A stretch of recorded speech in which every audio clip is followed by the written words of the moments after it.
John has taken two standardized assessments so far this school year. The first assessment that I'm going to go over with you is his DIBELS report.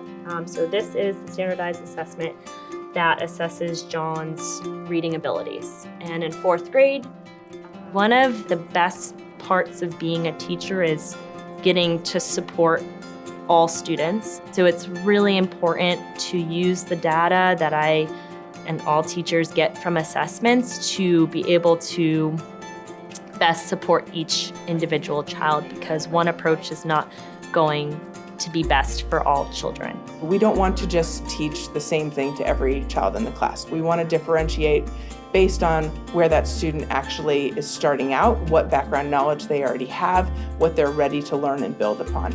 So having data like this allows us to know where we need to start with each student. So that might mean some individual catch-up, some small group, in addition to the Tier 1 instruction, which is the general instruction of the standards to the whole classroom. So we absolutely use data when we are planning for instruction. It's important to know what students' strengths are and where do they need a little bit more support, where are there opportunities for growth. So we have many fall assessments that serve as benchmark screeners to inform instruction. They basically give teachers a measure of where students are, and then they provide a roadmap of where students need to be. This includes students in elementary school, but it extends into secondary, middle school, and even high school in some levels. And so those assessments are available to provide teachers with that data to then inform their practices in the classroom. What I love about middle school, which is really why I love teaching middle school, is because it's the first chance that students really are starting to delve deep into a content area. So the importance of looking at the assessments is so that we can personalize the learning process for all of our students and meet them where they are, whether they are way above grade level or we're still working to get them to where we need them to be in 7th grade. We want to make sure that we are consistent in what we're seeing in our classrooms. So if one teacher's data is significantly different, we want to look at, what teaching strategies are they using versus what are the rest of us using. We want to make sure that the kids are able to master the content that we're required to teach them.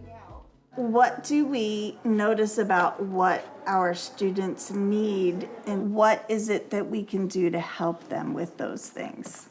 I think that the individual subject area assessments that we do with the kids are important, and they provide us with really valuable information. I always look at where the students are in terms of their reading levels so that I know how to level, the materials in my class to meet the students' needs. Even though the children all took the same standard, they may not have taken the same item. Every week, each of our grade levels has a math and an English language arts collaborative learning team meeting, which we call CLTs. So the whole grade level comes together with a coach. In this case, we were looking at the math coach and the assistant principal. Usually an admin is in the meeting.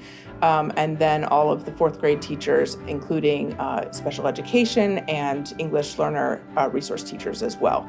And so they come together and plan. They look at any pre-assessment or post-assessment data that they've done. They might change instruction based on that data that they're looking at. They adjust throughout the unit, as well as before and after. And from there, we're able to have great conversations among our team that help us to not only pinpoint where there's areas of growth, but also areas of need. So it's a team effort of not only planning our instruction, but looking and analyzing our data.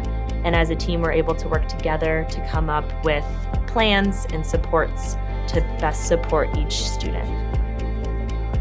So all the teachers here teach a different subject, but we all together teach the same group of students. So that really helps. If there's a student that is struggling, we don't see it as only my content area, but in the other areas, what's happening. So it really benefits the kids because we are able to understand them better.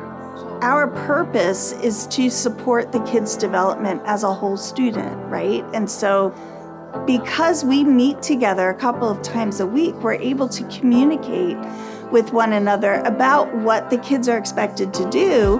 And this interdisciplinary team is really important for the kids' success and for our success, I think, as teachers. And will we get together as a group middle and end of year or just end of year? Yeah. How does that? Great question. We'll get together in the springtime. For parents, when they see the data, it's good to remember that the beginning of year and mid-year assessments are just a one-time snapshot of what their students know at that moment. It does not mean that their student is going to stay at that level. It helps us move them forward. At the end of the day, assessment has to be meaningful, and so we don't want to test students for the sake of testing. We want to make sure that when students are testing, there's a purpose behind the testing and the assessments involved. And that's what is so important about looking at data. And so when we come together as a team, we bring all these strengths as adults and educators into the same room to do what's best for the kids in front of us. We wish you well all through the day today. We wish you well.